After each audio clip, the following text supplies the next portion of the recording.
time assembling your data set. The very first step is to upload your data set to Google Drive. Do any pre-processing you want. Hopefully that's like with the dataset tools library, or like, manually cropping and taking care of any sort of remaining dataset massaging that needs to happen. Third, um, there's a thing called transfer learning, where you basically start off from a model that's already trained. Generally, it will cut down on training time, and it's basically like not performing duplicate work if you use a transfer model.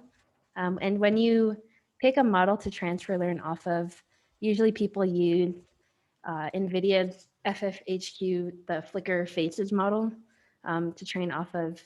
It's important to choose it by resolution. Like if your images are 1024 by 1024, choose a transfer model to learn off of that is 1024 by 1024. It doesn't matter so much what the content is, like if it was trained on faces or trained on cars or trained on birds. The most important thing is that the resolution matches up. Step 4 is training. Just set off training and let it bake. It's kind of exciting to check, in your Google Drive, to look at the results every so often.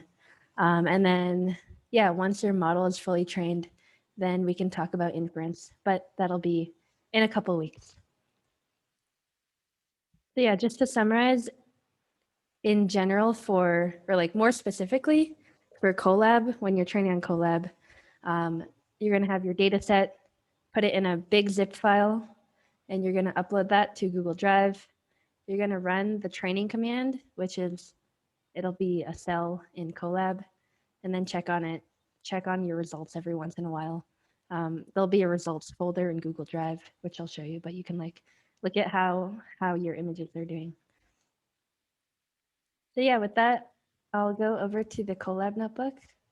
If you open it up, take you here. Let me make it a little bit bigger.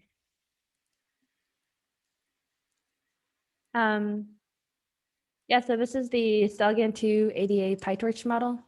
The very first section, like always, is just setup. This first cell will tell you what GPU Google Colab has decided to give you. The P100s they're like second best. The best are the V100s. But yeah, generally like it's good to know what kind of GPU is running your training, so like it might take like a little bit longer because I'm on a P100 instead of a V100. Yeah, one thing to add in here is I would say for most experiences, it doesn't matter if you get a P100 or V100, but I do think in StyleGAN training, it is if you can get a V100, you should. So sometimes what I find works is just like if you restart your machine a couple times using the factory reset runtime, you might win the lottery and get a V100. So because the V100 trains almost twice as fast as the P100, it's worth it even if you have to wait like 30 minutes because it just generally gives you a much faster training time. I usually am just like, it's fine if you get a P100, but in this case, I do think it helps a little bit more to get a V100. Mm-hmm. Yeah, so Leah, would you mind showing how to reset your machine? Oh yeah. So you go here, my UI is in Spanish, but it'll be like execution environment. And then this would be like factory reset, the environment. And so this will, I can actually go ahead and do this. So like erases all the files. Like if you have your Google Drive connected, it's gone, and you have to, it'll reconnect to a new GPU. Let's see. Let's roll the dice. V100. Awesome. Cool. The second cell is to connect your Google Drive. You'll have to go through these menus to connect your Google Drive. Grab this code, put it over here. And after this is done running, on here on the left, my drive, Google Drive, will appear. This next cell, yep, there it is. all of my Google Drive. Um, this next cell will go ahead and pull the Stalgan2 ADA PyTorch GitHub repo and put it in your Google Drive. And it will create this folder right here called Colab SG2-ADA-PyTorch. And it'll grab all these files from GitHub and stick them in there so that it's uh, stored in your Google Drive in case, you know, your Google Colab session runs out. It's okay because everything is still in your Google Drive.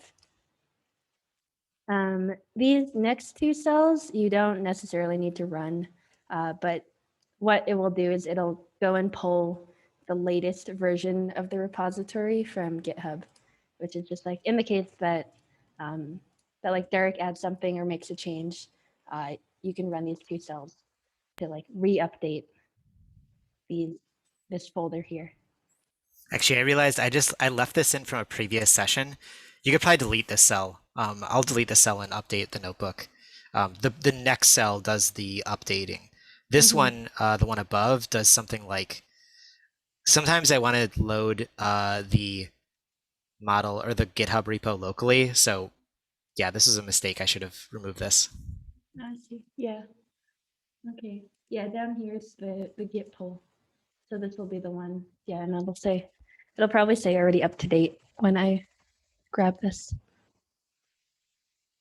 Boop, boop, boop.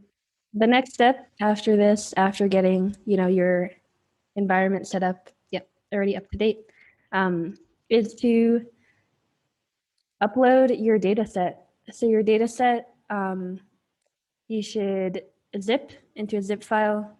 It's important that each image is square already and is either 1024 or 512. Is that correct, Eric? Yeah, so 256, 512, or 1024. Um, I assume most of us probably want higher resolution images, so 512 or 1024 is usually what I would shoot for. Mm-hmm. Yeah, make sure your images are like consistently square, 512 by 512 or 1024 by 1024. And you're going to upload that to this datasets folder, which is right here. That'll show up in your Google Drive if you scroll down to it. Colab SG288 PyTorch. Go into here, and then you'll stick it in this datasets folder. Yeah, and I highly recommend uploading through Drive and not through Colab. For whatever reason, Colab uploads are like super slow compared to Drive. So definitely upload through Drive. Yep. Yeah, I found the same. Like sometimes the Colab will, I don't know, little orange circle will just be there forever. So yeah, upload through Google Drive. And after uploading it here, if you refresh, it should show up here. And I'm going to grab, I believe it was this one, my latest one. One other note about the zip files is I've seen some issues where people, if you upload a zip from, like use the Mac compress zip files thing or whatever, sometimes it leads to weird things being left in your zip folder, which can then cause issues with this process.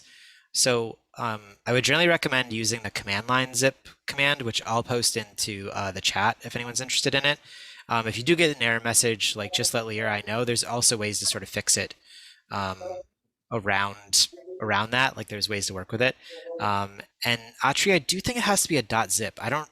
I've never tried a 7-zip, so you could try it and see if it works. I don't know the whole in out. This is sort of a new process. The old way used to be like you convert these things to what was called TF records, and it was kind of a mess. So this is a little bit cleaner. But yeah, you might want to just sort of play with it and see what sort of errors you get.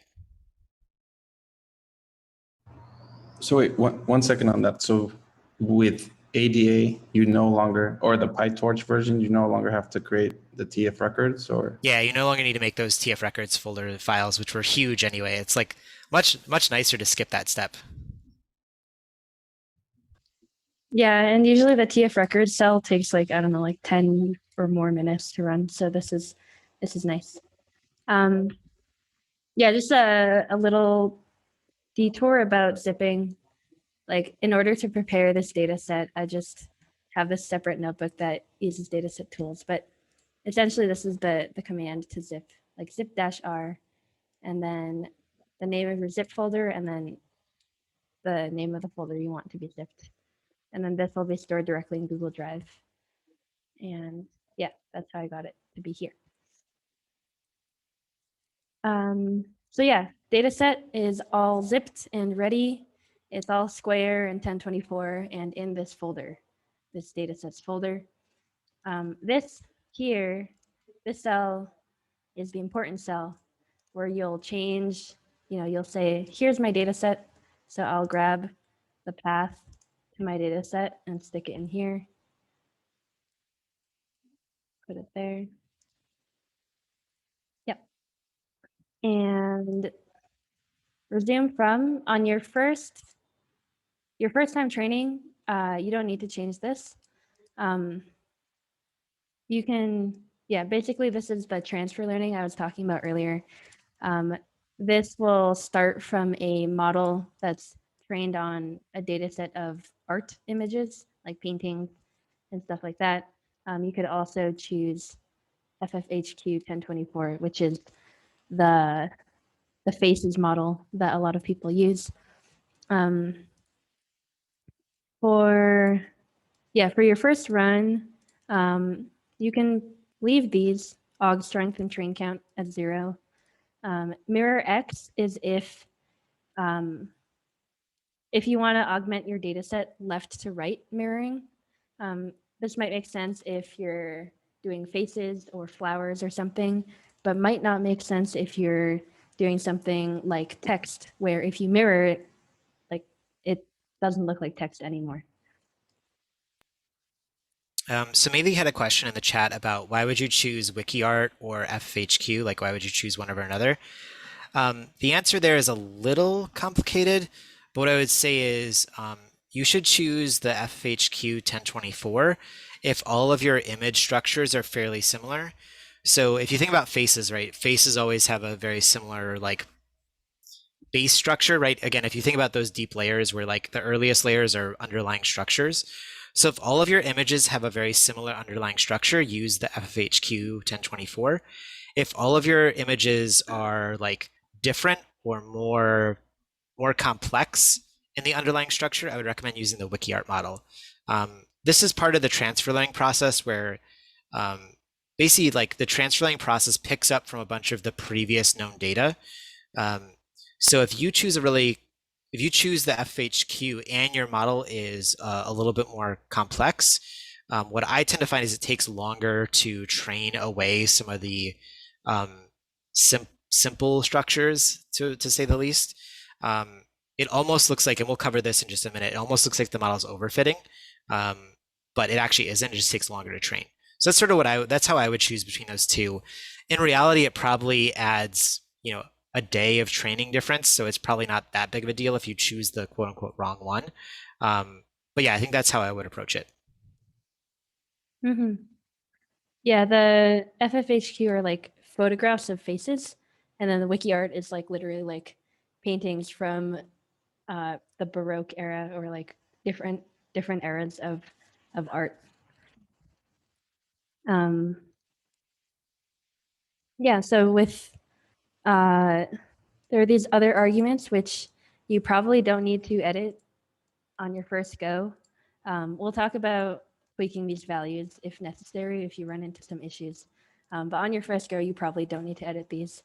So yeah, the three main things are your dataset path, resume from, you can keep it as is or switch it to FFHQ, and then decide whether to mirror left to right or not. And yeah, so that configures all of these parameters. And now this cell here will actually start the training. And this cell is running train.py, the script to run the training. And yeah, There are a bunch of arguments that relate to like the type of configuration you're using. You will probably not need to change these, at least on your first go. Yeah, so what we're doing is we're saving a bunch of variables in this cell number 5. And then when Leah runs cell 6, it's actually just running, it's taking all these variables and applying it in here. So in general, I would say like change the variables up here before trying to edit them down here. And make sure you run the cell. So one of the things that I always forget to do is I always forget to run the cell that contains all my variables. And then when I try to run the next cell, it says there's a bunch of errors and I get like freaked out. So just make sure that the cell with the variables has been saved like by running it. And then when you run the next cell, it should read all that data in. Yeah. Yeah, it's important to actually set your variables. I've also like copied and pasted, but then forgotten to run the cell. But yeah, it looks like the training is going.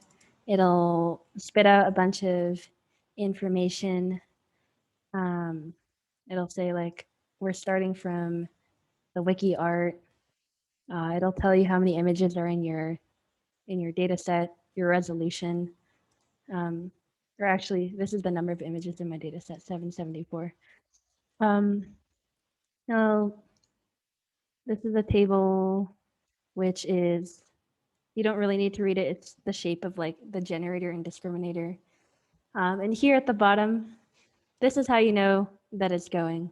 As it continues to run for many hours to a couple days, it'll print out line by line the tick number. So it'll start at tick 0, then it'll spit out tick 1, and yeah, like as these are going, you'll know that like training is going, and it defaults to 25,000 K images, which is like just this number here.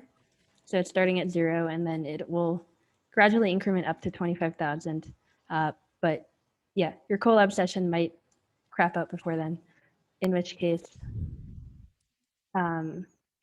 after letting this run for a while and your Colab session has closed, one thing you can do is to resume training, you'll need to go back up to the same training cell and edit the resume from pickle, which in this case, we're starting from wiki art because it's our first go. But if I'm resuming training from a particular model, the model as it's training will be saved here in this results folder. And yeah, I think it's saved in here.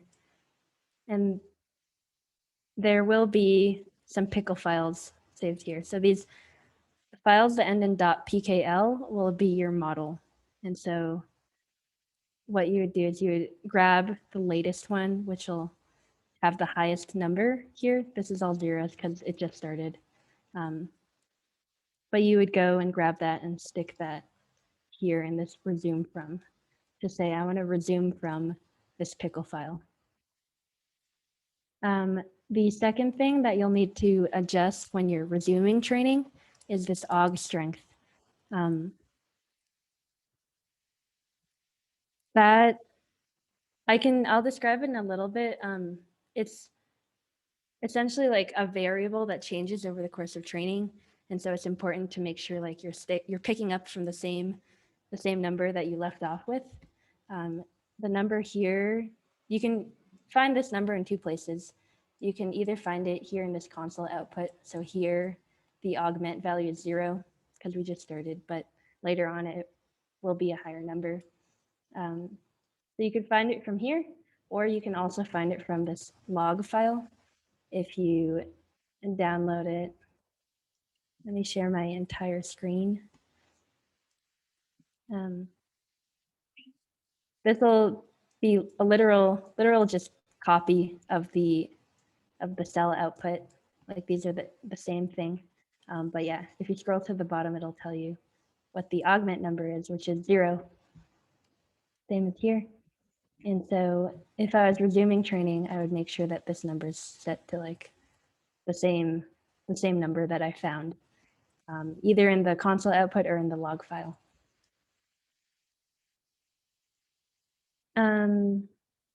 Yeah, and then there's also this train count, which is just, I believe, just for yourself to keep track of, like, this is my train 1 or train 2. There's just a number for yourself to keep track of, like, how many times you've run this training command. Yeah, any questions about that so far? Anything to add, Derek? Yeah, I've got a couple things to add. So first off, on a V100, if you have a 1024 by 1024 model, you should see this tick line update about every 12 to 15 minutes. So if you are running this and you know you have a V100 and you don't see anything for, say, 20 minutes or 30 minutes, that might be indicative that something is going wrong. So that might be a good moment to just reach out to Lee or I to ask questions. On a P100, which again is about half the speed, it will take about 24 to 30 minutes per tick. So that's again why I would kind of recommend that if you can get a V100, you should. It's just going to save you a lot more time. Yeah, so the only variables that need to be reset when you resume training are the 3 listed here. So resume from, which just says like, hey, I want to pick up from this last pickle file I generated. Aug strength, which just, this particular model uses this thing called augmentations as a way to learn. So you want to make sure that your strength is like the same as you pick up each step. And then the train count is a good thing just so you know how long a model is trained for. So this will be that K image number. So in the case of this model, it's supposed to train for 25,000 K images. I find on a V100, you get about 500 K images per Colab session, so per 24 hours or 20-ish hours, you'll get about 500. So you could see like to do 25,000 would be quite a long time. Most people don't train that long. Most people train, for 1,000 K images to 5,000 K images. So again, that's like 2 days to 10 days of time. And you don't need to update this number, but I do find it's helpful to update it just so you know how long it's been training for. And also a very common thing that people will ask you is when you post your model somewhere, people will be like, how big is your data set and how long did you train it for? Like those are the things that people always want to know about your models because it just helps them know how good it is or like how well you're doing. We'll cover this a little bit more, but like the shorter you train your model for, the less good it will be, quote unquote. And the longer you train it for, the better it will get. But that's kind of variable depending on a lot of things. Sometimes people ask me about config type, but most people don't really know what that is because it's sort of like a lot of people use Runway for training and all that stuff is sort of buried. So I don't think a lot of people even know what configs are. And particularly in these newer models, the config is almost always config F, and there's like some other details you may be working out. So what I would say is we'll cover a little bit more about like some of the things to watch out for. But for this in particular, I would say just keeping an eye on this is the good starting point, and that helps Leah and I know also. Like if you say like, I don't think my images are good, and I say how long has it been training for, and you say 100K images, I'll probably just tell you like, just train it longer and see what happens. If you say, yeah, so train count is K images. Yep, that's correct. And if you say, well, it's been training for 3,000 K images and the images aren't good, then it might be an opportunity for Leah and I to figure out maybe how we could tweak your data set or some of the configurations to help there. So it is helpful information to know. And this is sort of where like StyleGAN is like sort of infinitely configurable in a lot of ways, but a lot of stuff is sort of buried behind the scenes. So it's helpful if we just know. Mm-hmm. All right. Yeah, so this training is going. I'll let it run. And yeah, as training is going, you can like monitor your progress by going to the results folder. Results right here. This is the one that we just set off. So in this folder, it'll show you like these are reels. I collected some Chinese paper cuts. So these are actual images from the actual data set. It'll show you the first set of fakes. Mainly these are what a sampling of like wiki art generated images are. So this is what like your pre-trained model or the model you're transfer learning off of looks like. And like as it trains more and more, these fake something dot JPEG, that will like gradually evolve into hopefully to look more like this. So yeah. And there will be spit out these pickle files, .pickle, which are the latest version of the model that has been trained. So sort of like there are these checkpoints as training is going on of like, okay, here's the state of the model at this point in time. This is the path to this is what you'll do in order to like resume training. So you'll go and find like the latest pickle file or whichever one you want to resume training from, and then you'll get the path to that and then stick that in this resume from variable. So .pkl files are the same as .pth files, just in a slightly different format. So if you remember last week when we did next stream prediction, those .pth files were the ones you were able to generate video from. So in this model, it just happens to be a .pkl file. They're basically the same thing. All they do is they hold all the weights of the model. So again, similar to last week where it's like I said, don't delete your latest .pth files. In this, you don't really want to delete your latest pickle files. Now, there's no latest label here, so it's just whatever the highest number is. That's sort of your latest one. So if you delete that, you'll lose all your work or all the training data. So make sure you keep at least one of these to pick up from. And again, these I believe are about 360 megabytes for each file. So again, you might want to do some pruning and cleaning as you like generate more and more of these files. Mm-hmm.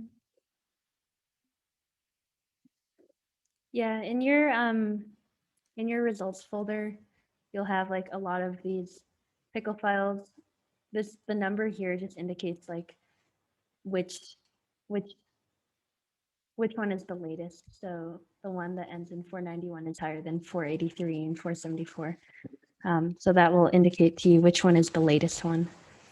And it's really fun to like look at these fakes files and flip through them because they will show you what the model at that point in time is generating, like basically like how well it's doing, what the status of it generating these fake images looks like.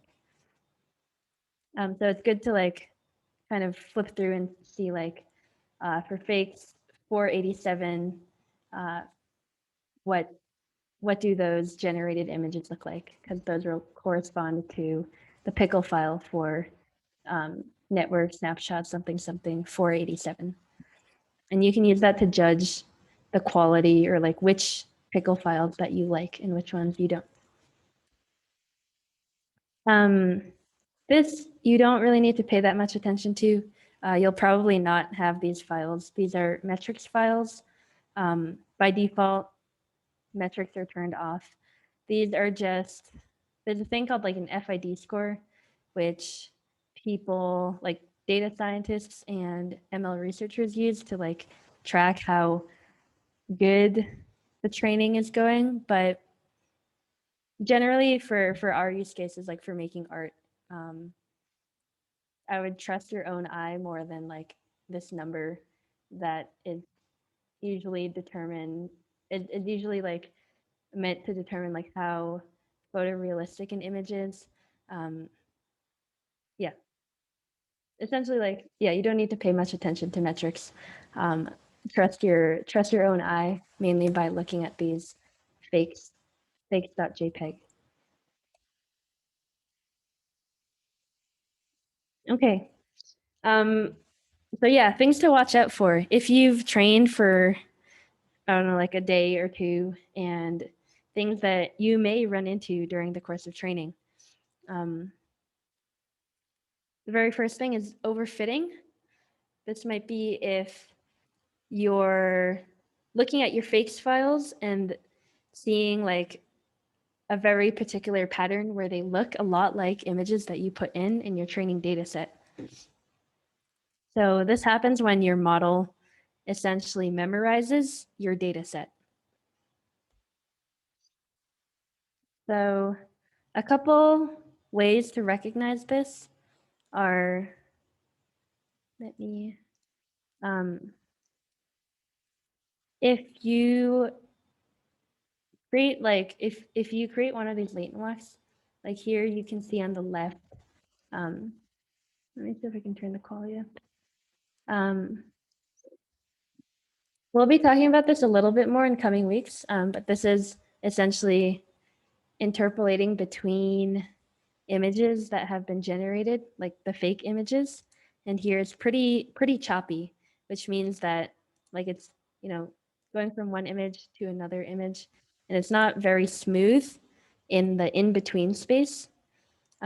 Whereas, which means like it has overfit because it's sort of learning like this image, but not really learning anything about the in-between space. Whereas if you look at this on the right, this is an example of like how it should ideally look, where like every frame between like keyframes seems smooth and sort of realistic. Whereas here, it sort of goes from like keyframe to keyframe without a lot of in between interpolation. The thing about overfitting is it's not awful. Like if you like the results, like you like the results, and they're, you know, you as the deciding person get to decide like if this is what you need or not. The thing about overfitting is it's kind of like a very expensive way and laborious way to like get back exactly what you started with, maybe with like a little bit some small tweaks. So overfitting, you know, if you like the results, like by all means you like the results. But yeah, overfitting is essentially getting back what you put in after like 2 or 3 days of training on Google Colab. This is another way you can recognize overfitting, that overfitting is happening. Here, these are a bunch of generated fakes. And as you can see, there are a lot of images here that are pretty much exact duplicates of each other. Like these TVs, that TV again, this, I don't know, this phone comes up a lot of times. So it essentially like this model maybe produces, I don't know, like maybe 50 or 75 different images, and then just produces like slight variations on those, but doesn't really produce new images that you would hope that your AI can generate and dream up. So some causes that might cause overfitting to be happening is if your data set isn't diverse enough, if your data set is too small, or if your data set contains a lot of duplicates. And so things you can do are like add images to your data set, make your data set bigger. I would start there. And then if you've scoured the internet and can't find more images, we can talk about augmenting your data set, which will be things like rotating or cropping differently or adding different augmentations of like color. And then there's also a thing called gamma. That's one of the parameters that you can configure here. But yeah, if you run into this, like let us know, and we can help you edit these if necessary. It is 8:15. Do you think we should take a break, Derek? I think maybe let's just finish this out and then we'll take a break between this and Munit. Yep. Okay, that sounds good. Second thing to watch out for is mode collapse.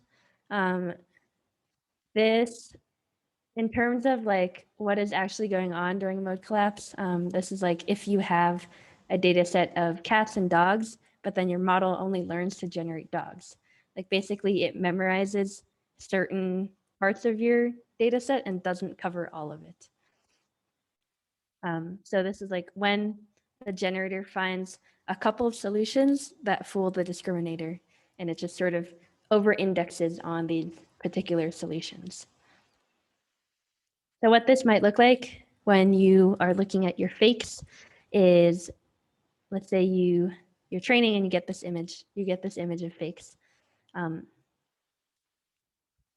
We can see that there's mode collapse because here, all these boxes that are magenta, they sort of have pretty much the same overall structure, like the same composition with like 5 flowers here and then like one big flower up top. And then same for these blue squares, where there's like 4 up here and then something large on the bottom. So this is an example where like it's kind of like overfitting. You get a little more variance, but there's still like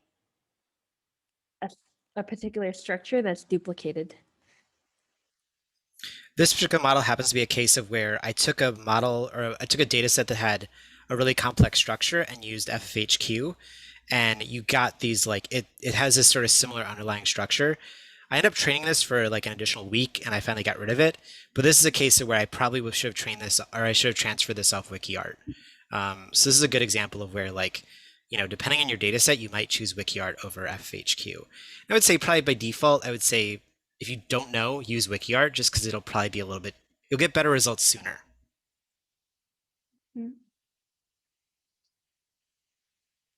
Yeah, and just looking at this right now, these two also are pretty similar, and these two as well. So things you can do if you're running into things like this, mode collapse is you can train longer, like Derek said, like after letting this run for longer, it went away. 2 other things you can edit in the configuration are the learning rate and increasing the batch size. Doubling the batch size just means like on each training step, it looks at more images in your data set. So generally these may help. But yeah, if you are encountering mode collapse, let us know and we can help you alter and decide what the learning rate should be and what the batch size should be. Third thing to watch out for is gradient explosion. This is a common problem with many machine learning networks. They call it like the problem of exploding gradients. You can think of it as when the training sort of goes on a run and just like, I don't know, goes way off in the wrong direction. What that will look like in your generated fakes is like stuff like this, where it looks kind of very noisy with a lot of, I don't know, like a lot of noise. Here's a video of what that might look like. It looks kind of cool. If this is like, what you're looking for, then you might be happy about getting an exploding gradient. But yeah, doesn't look much like the training data set at all. Things you can do if you're encountering exploding gradients is you can go and look for a good pickle file. Like if you go into your results and you find a particular pickle file that looks good from the fakes, you can just restart training from there. Typically, I would go back like maybe 1 or 2 more pickles from your last previous good one, just to be safe so that it doesn't like continue back into the wrong direction. I would start there, and then yeah, like with the other ones, you can alter your learning rate, increase your mini batch size, or change your gamma value, or do all 3 of these. But yeah, I would start off with just grabbing the last checkpoint that looked good and then starting off from there. And leakage. Leakage is when this is a problem that's particular to this version of Stalgan, the ones that have ADA in them. Essentially, like the cool new thing about the ADA models of Stalgan is that they use these things called augmentations. Here, this is from the paper, where they essentially like, oops, essentially like rotate your data set. They also like change the brightness. They also like play with hue and saturation to just sort of like augment your data set so you have more diversity and variety in your data set. And they found that this helps with the results. So that overall is like good. And that is why, we use the ADA model. But sometimes these augmentations can come out in your results. So what that might look like is here on the left, these are original images from the data set, and these things on the right, you can see that like the hue and saturation has been kind of messed with in the fake. Here's another example. The inputs, had quite a variety in terms of the colors, but then the fakes generated are all this blues and purples. And yeah, once again here, where we see all the fakes are sort of like toned with this red hue. Things you can do if you're running into this is you can remove an augmentation method from this --aug pipe that is available here. Here you're setting augs to BG, and yeah, essentially you can pick between different augmentation pipelines. There's like blit, geom, color, filter, noise, cutout, BG, BGC. Yeah, I'm not exactly sure what all of these mean. Derek, do you know what BG stands for? BG stands for Blit and Geometry. If you read through the paper, they basically say that these are the best two that work for them. The color being the third one, so you might see people say I used BGC. I personally find that the color is the most likely to leak into your augmentations. It depends a lot on your data set. So by default in the notebook, I've set everyone's augmentations to just BG. I tend to find that just like by default, that will generally work pretty well.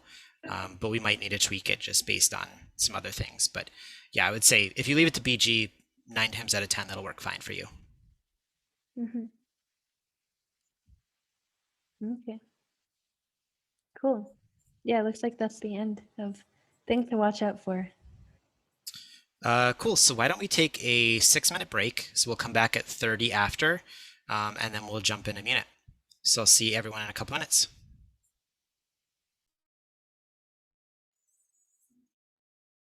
All right. Hello, everybody. So a couple things. So I think the most common question is, how long do I train my StyleGAN model for? And the answer is you should probably train it as long as you reasonably can. I usually train mine for about a week or two. So again, that's why we've sort of decided not to have class for next week, so you've got some time to train a little bit longer. I find that like the first 3 to 4 days, you'll get a good idea of what your model is going to look like, and then the longer you train it, the more detail and the more diversity it learns. So if by day 2 you're like, I don't like these results, it might be time to reach out to Leah or I and just ask about like, hey, what can I do to make this look better, or that sort of thing.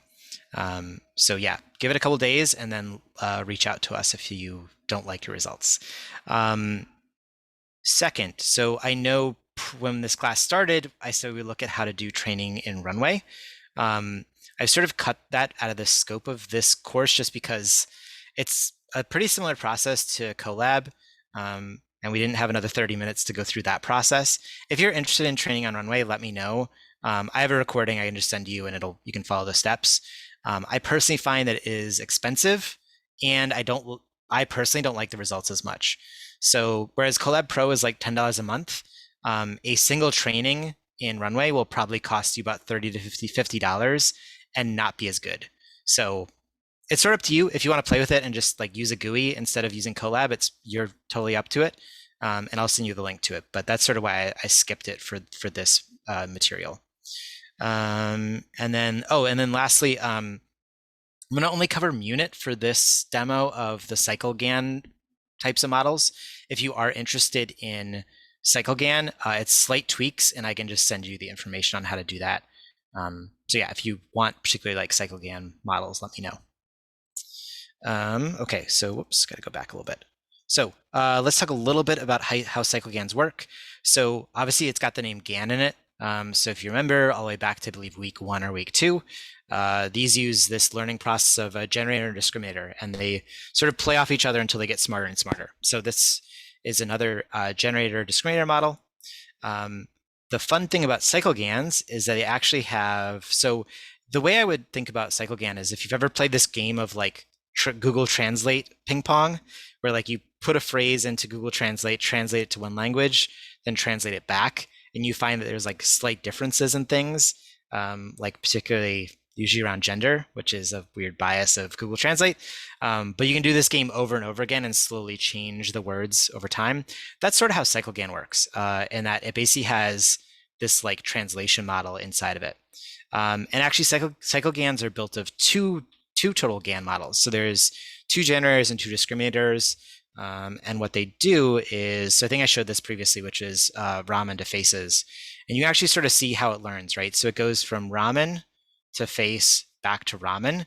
And this is sort of that like Google Translate ping pong, where what it actually tries to do is it tries to match this and this as closely as possible, right? So this would be like English to German to English. It tries to make sure that the 2 Englishes match up as closely as possible.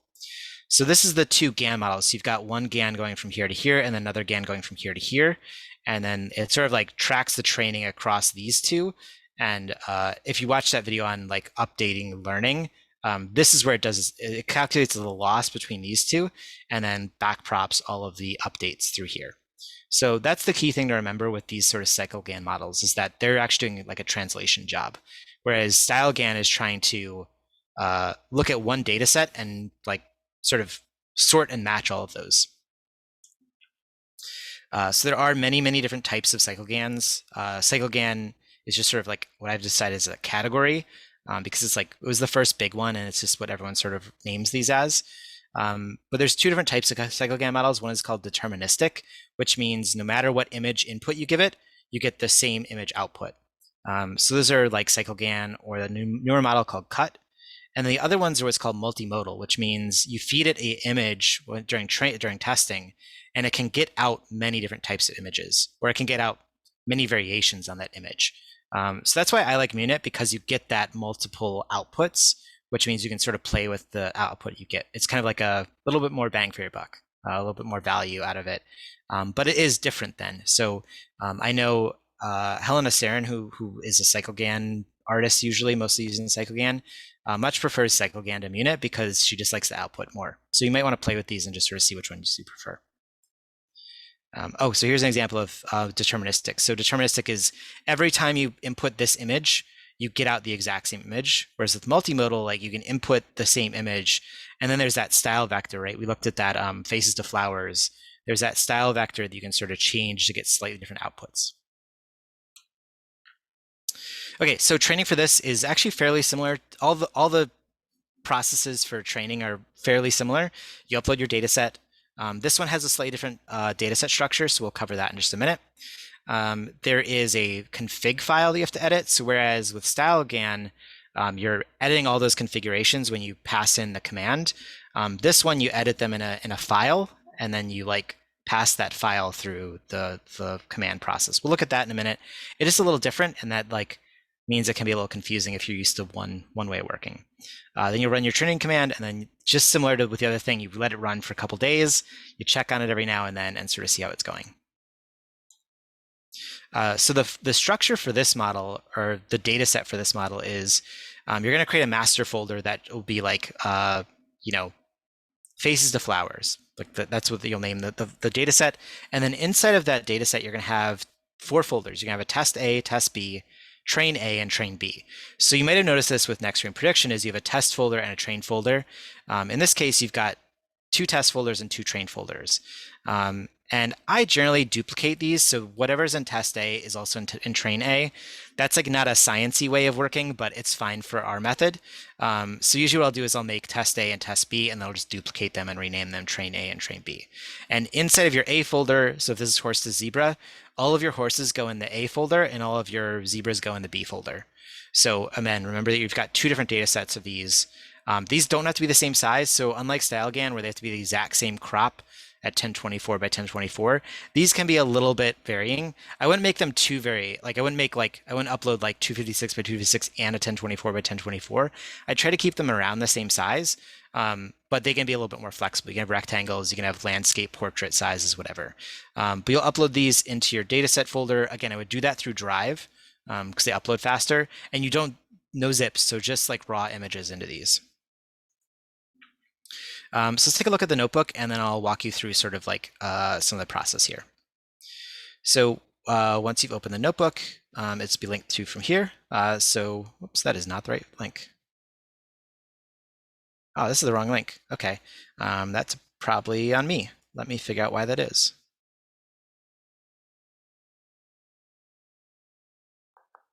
Where would this file be?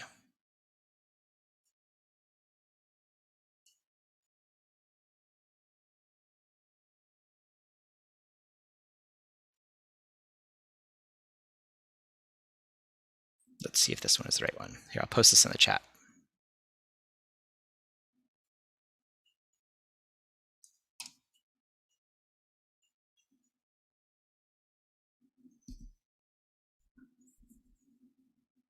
All right, so all of these notebooks go through basically the same process to start with. So the first thing we're going to do is we're just going to check to see what GPU we have.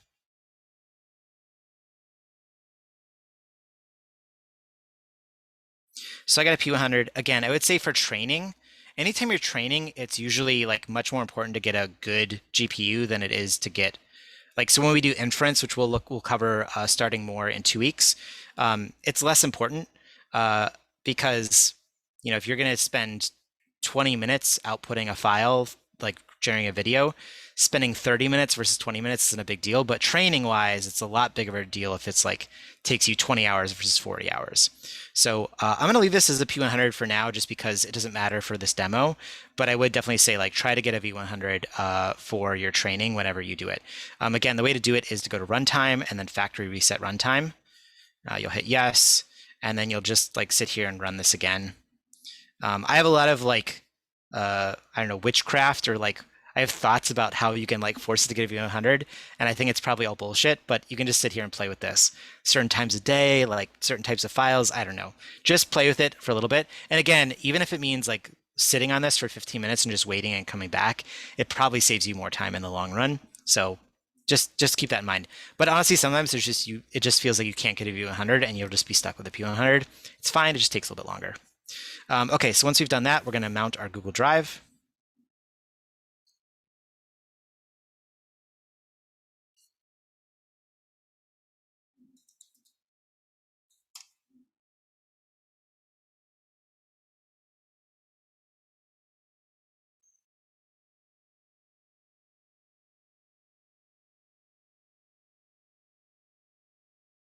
Cool, so there's my drive.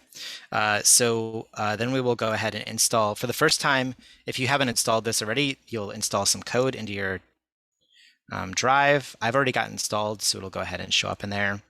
And then again, you want to upload your data set. So the place you'll upload your data set is in Colab Munit, and then datasets. And I recommend giving your files some name that you recommend, and I usually do something to something. That way I know also this helps me understand what the order is. So I was thinking about this as the A folder to the B folder. That way I just remember like what goes where. So you'll see inside of this one, I have a train A, a train B, test A, and test B. And inside of here are just a bunch of images. And again, upload those through Drive because it'll be much faster. So once you have that uploaded, then you can come back here and you can make sure this again pulls the latest, but you should probably already have the latest, especially if you're first time. So this text will go over like a little bit more about how all this works. If whatever I showed you didn't make sense, maybe read this next and see if it helps. And if not, then just let Leah or I know and we can guide you through that process. So once you have once you've got your data set up, you need to do this config file. So what this is we're going to copy a file that already exists in here. So if I go to Colab Munit, and then I go into this folder called configs, Inside of here are a bunch of configuration files. So again, these are, instead of passing in all those arguments into your training command, you stick it all in a file and then it gets loaded in as you do the training. All these models are slightly different, which makes them really annoying to learn. But our job here is to help walk you through these things. So the first thing we're going to do is we're actually just going to copy one of these files. So I'm going to copy this one, and I'm going to rename it something else. So like, let's say that again, your project, I try to keep the names the same just for my own sanity. So let's say I'm doing a horse to zebra project. I would upload a data set called horse to zebra, and then I would edit this name to be horse to zebra. Just so that all of this makes sense. So you're going to want to rename this just to whatever your data set is. They don't have to match, but I find that just for my own sanity, it's easier. So you'll go ahead and run this cell. And literally all it's doing is making a copy. So if you refresh this, you'll see now I have a file in here called horse to zebra. Now the next thing you want to do is you're going to double click on this file, and it's going to open here on the side. And there's only a couple things that I usually change. So it's usually always at the very bottom of this here. So the first thing I would do is you're going to want to change your data root. So this should point to whatever your top level folder is for your data set. So again, if I made a folder called horse to zebra, I would name it horse to zebra. In this case, I actually want to point it to a data set I currently have. So I'm just going to take this name. So it'll be TJPD, which is something that I apparently know what that means, even though I've already forgotten, to Sugoi. So in this case, I have my name here and this don't match, but that's okay for this demo. The next thing you want to change is there's a couple settings here called new size, crop image height, and crop image width. And what this does is, so again, remember that we don't need to have the exact same sizes, because what this model does is it actually takes patches of your image and it learns to translate from patches.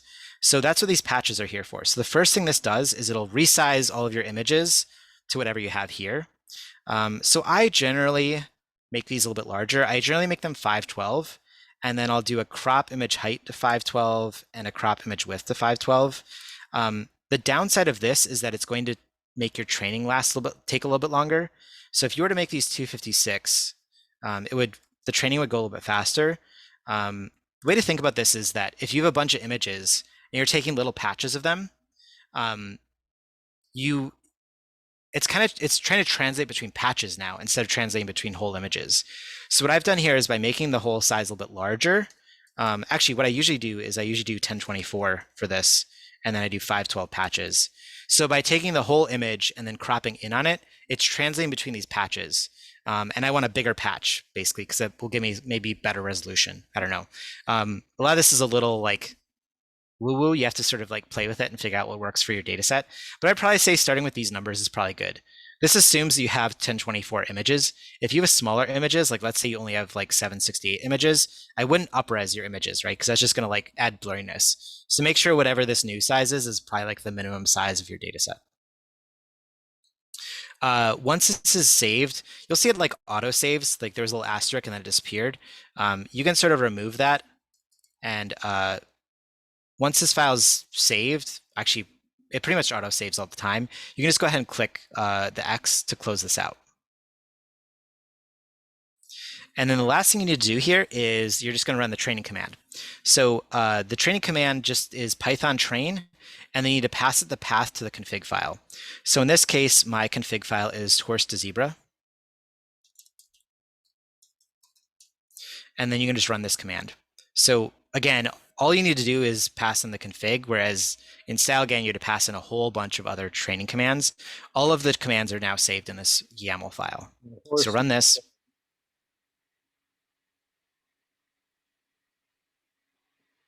It's misspelled.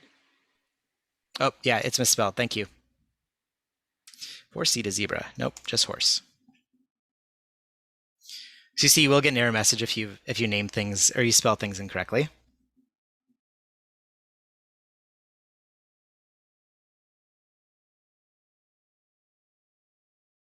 And so one note, I noticed, Meili, I think you mentioned this with the style transfer.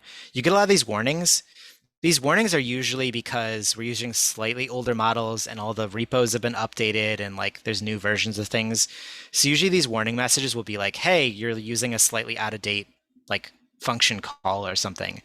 If it says warning, you can generally just skip it. If you get an error message and it just stops running, that's usually a problem, and then you can let LeRI know. But in most cases, warnings are fine. You can just ignore them. So this is going to run for, again, this is going to run for 20 hours or whatever. So one note, again, is you do need to leave this Colab tab open. If you close the tab, you will like lose your GPU and it will stop running. Also, you generally need to leave your laptop open. If your laptop's like connected to like a monitor or stays open or like doesn't go to sleep, then you'll be fine. If your laptop does go to sleep, like it will disconnect. I've seen some people like they have like funky ways to keep their machine running without like having all this up, but in general you do have to leave this open. So that's sort of one of the downsides of Colab is you're gonna have to leave this open for the entirety of the training process. So usually I like dim my screen and then go to bed or like whatever, but yeah, just know that you have to leave your laptop open. So see, as this is running, it's like sort of spitting out different information. So here I'm getting an iteration number.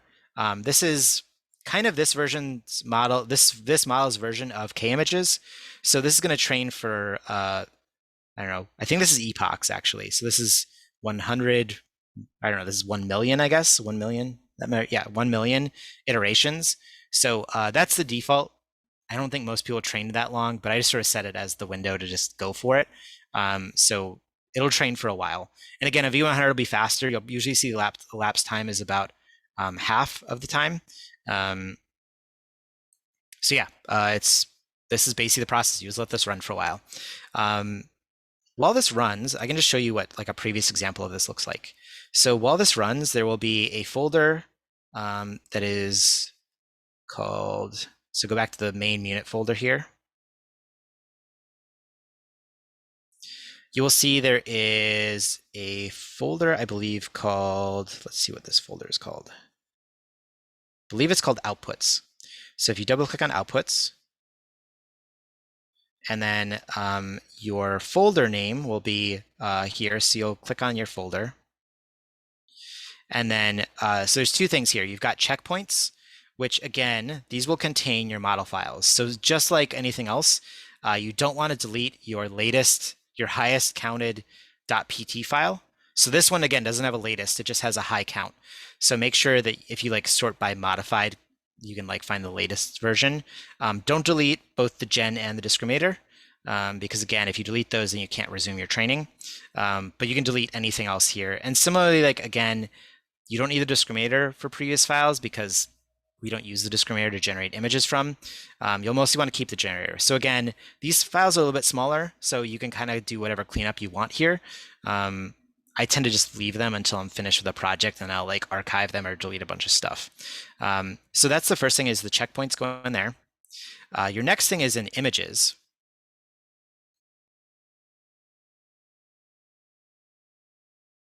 So inside of your images, this is where it gets a little confusing. There are a ton of files in here. The important thing to know is to look at the count. So in this case, like this is 1000. I'm going to find the latest file. Oh, so there's a current. So this is latest. So there should be maybe a current file. I always forget which one does what. So inside here, you'll see I've got one that's 420,000. So the label before these is a little confusing. So you've got A to B, B to A, you've got train, train, test, test, train, train. So in this case, what you probably want to look at is A to B train. So remember that these models learn both directions. So they learn how to translate from A to B, but they also learn how to translate from B to A. So at A to B, we can just double click this file and look at it. So what you'll see here is at the top, you've got our real A. So these are the real images for A.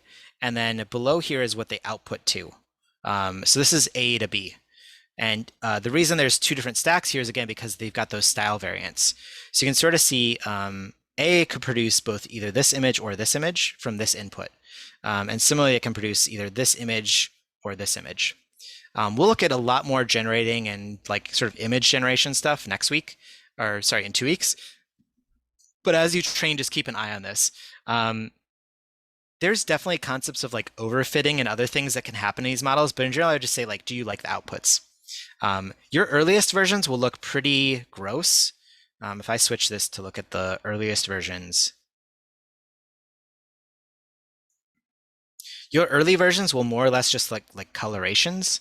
And the longer you train it for, again, this is probably trained for a week or so. The longer you train it for, the more it will really feel like it adapts between the two modes. So don't be surprised if your early stuff doesn't look good. Within a day or two, it'll probably look much better. And then you can also look at the B to A. I tend to find A to B is usually a little bit cleaner, and then B to A is a little bit weirder. So this is doing the reverse, right? So this is taking these colorful inputs and trying to convert them to black and whites. And honestly, it's kind of fun to see what both directions do. Sometimes I end up liking the B to A variant more than the A to B. And it's just sort of like up to you to sort of figure out how they work. And next, in 2 weeks, I'll show you how to flip these when you actually do generations. So that's pretty much it for the Munit model. One other note is just like with StyleGAN, if you're on Colab Pro after about 20 hours, your machine will stop. If you're not on Colab Pro after about 10 hours, your machine will stop, and you'll want to resume your training. And all you'll need to do for this is fairly easy. You'll again do train.py, and then you'll pass it the path to the config, and then all you'll do at the end is do -- resume. And all that will do is it'll go through your folders, find that current or the latest .pt files, and it'll pick up training from there. So this one's a little bit easier in that you don't need to add a bunch of other additional stuff to your resume. Like you don't need to set the augmentation or the k-image count or whatever. All you need to do is pass and resume, and it'll figure it out from there. So again, usually what I do for these models is I set it up to run. I let it run for 20 hours. Once it's stopped, I come back here. I might like actually look into my images files to make sure it's worth continuing. Because sometimes I'm just like, nope, that's not at all what I wanted it to do, and I might just abandon it. But most of the time, I'll usually let it train for a couple days before making that decision. So then you'll restart Colab. So you'll just reconnect to a machine. You will go through pretty much all of the steps above. So again, you'll run this cell, you'll run this cell, you'll run this cell. You'll skip the dataset preparation. Basically, if you have your dataset prepared and it's uploaded into Google Drive, you never need to redo that dataset prep step. You will skip this step again because you've already created this file. So as long as you have all the files you need, then you can just skip ahead to this cell, which will just resume, and just make sure the path here is correct to your file. So that's pretty much it for Munit. It's pretty straightforward, or maybe a little bit simpler than StyleGAN at least. Any questions? I have a question. Go for it. I was wondering like how you're planning on using that particular training. Like, are you planning on using it to translate between color images to black and white and vice versa? I don't know what I'm ending up doing with this one. It actually ends up being like, I had this plan. I think I've told some of you this. I had this plan to translate between different patterns of the world, like to translate between like, Japanese patterns. And this was traditional Japanese patterns to Art Deco patterns, which obviously the Art Deco doesn't really look like that's here, but maybe if I trained it even longer, I could do that. I kind of abandoned this project because it gets to like weird cultural stuff, which I didn't really feel comfortable with in the end. Like converting from Japanese patterns to white people patterns just started to feel kind of icky. I had this idea that it would be magical and feel really great, and it would be like patterns of the world, like, Silk Road style. So I ended up kind of abandoning this idea, but I do think it's like a fun concept. And maybe I would do something like just purely black and white geometric to just purely color geometric, so it was less culturally sensitive. But I actually have a bunch of different, I can show some other examples of what I've done in here in these settings if you want to see. So I did this for a couple models before I realized like it was a really bad idea, or like just not the idea that I wanted to mess with. I had this other one that converted these pop art patterns to paisley patterns. So I've been working a lot with textiles recently. So this is some Andy Warhol cans that were apparently made into a fabric, and then it converts to a paisley. But like again, the paisley is really distorted and weird. And then there's one that's burgers, and it converts to like paisley colors or paisley patterns. again, after a while, I just kind of was like, man, I don't know if this feels right. So I kind of deleted it, or like decided to choose it, ignore it. But I do like the concept here, right? Is these models translate between things. So that was sort of the idea. Is I was like, well, you can translate between languages, but what if you translate it between textures or textiles?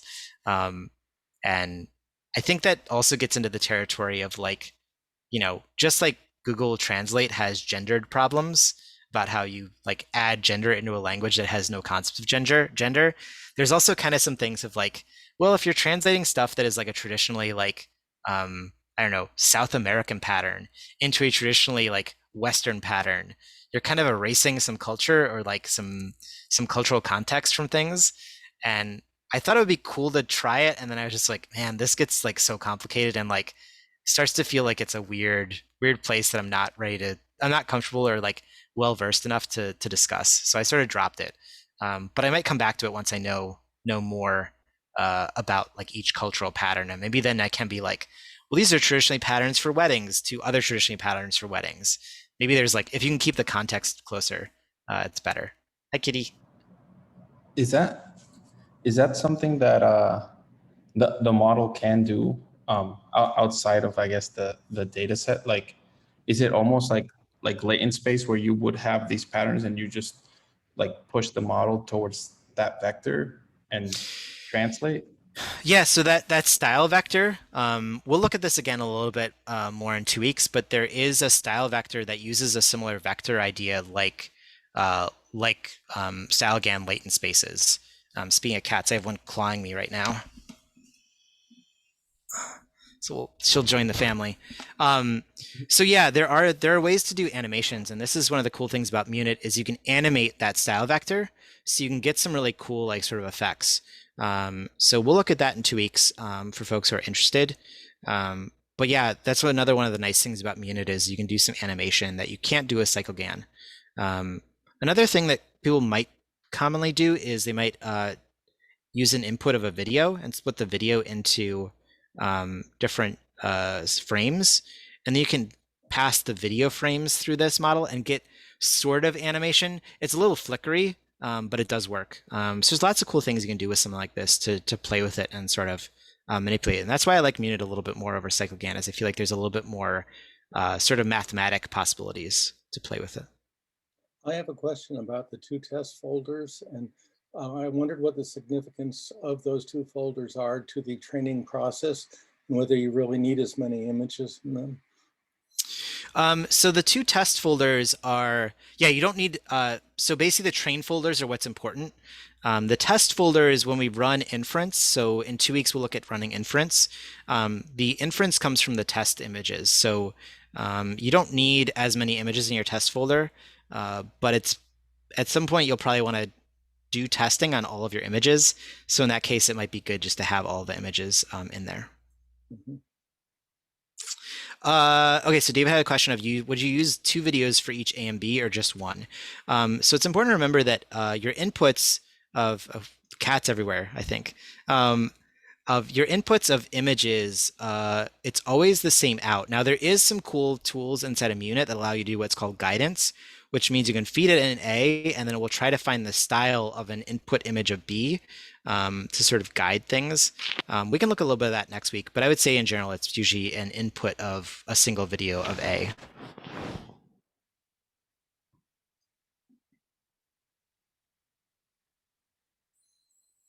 All right, if there are no more questions, just a reminder that next week we will not be meeting on Wednesday. I'll post that in the Slack too, but we will still be doing co-working.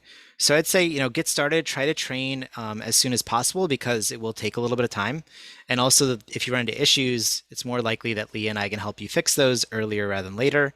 So yeah, basically your homework for the next couple weeks is just to have fun training models. So, you don't have to be finished with next stream prediction if you want to keep playing with those. Try a StyleGAN model, try a Munit model. I would say, just in general, like try to do as much training as you can between now and 2 weeks from now. I think you'll learn a lot just through the training process. Yeah. Any other questions? All right.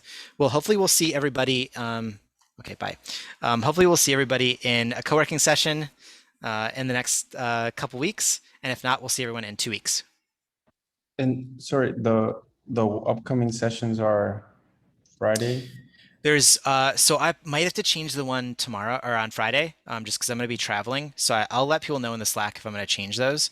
But then Leah's are on Tuesdays at 4 p.m. Is that right? Eastern Standard? Yeah, And mine I are think it's 4 usually Eastern. yeah, and mine are usually Friday at 7 Eastern, but I will probably change this week's. So I'll let people know. So if there is a better time that works for people, since right now we have a small group of people, you guys can alter the times if you want. I'm happy to change times if there's a better time that works for people. I'm just going to be like literally like driving somewhere at that particular hour. So okay. Well, we will see everyone in 2 weeks then, and hopefully see you on Slack or the internet before then. Cool. Thank you. All right. Thanks, everybody. Thank you. Bye. Thank you. Bye.